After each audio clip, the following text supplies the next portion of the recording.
ang shear line at ito po ay nasa silangan na ng Calabarzon at posibleng aangat pa po yan pataas at unti-unti po na mawala sa darating po na weekend.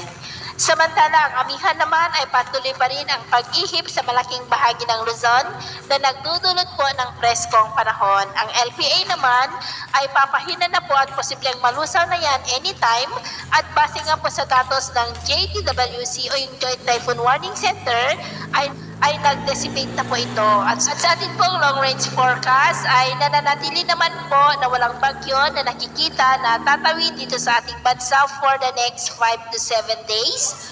Pero nananatili pa rin na may isang banta ng bagyo dito sa ating bansa sa kalagitnaan po ng buwan na ito at ang development po dito ang ating babantayan kung matutuloy po yan o hindi. At sa lagay po ng ating panahon ngayon ay generally fair weather sa malaking bahagi ng ating bansa pero dahil sa amihan at shear line ay may mga isolated rains ngayong madaling araw sa ilang bahagi ng Bicol Region, Calabarzon at yan po sa silangang bahagi ng Cagayan maging po sa ilang bahagi ng Mimaropa.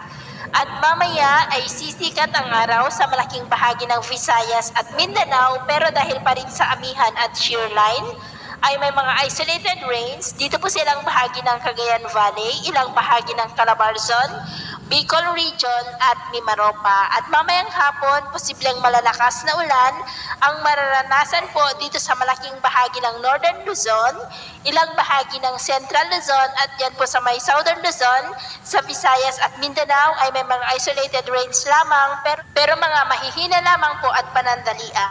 Kaya kung lalabas po tayo sa ating mga tahanan ay gawin po natin lagi ang magdala ng kahit anong palangga natin sa init ng araw at protection na rin po sa mga biglaang buhos ng ulan. At sa atin naman pong mga baybayin, dahil po sa amihan at shear line ay matataas na po ang mga alon sa seaboard po ng Ilocos Norte, seaboard ng Cagayan, Babuyan Islands, Batanes, Isabela hanggang dyan po sa may Polillo Island. Ang mga alon po ay posibleng aabot hanggang po sa 2 to 2.7 meters height. Iwasan po muna natin ang papalaot, lalo na po dyan sa mga may kulay pula para mas makain.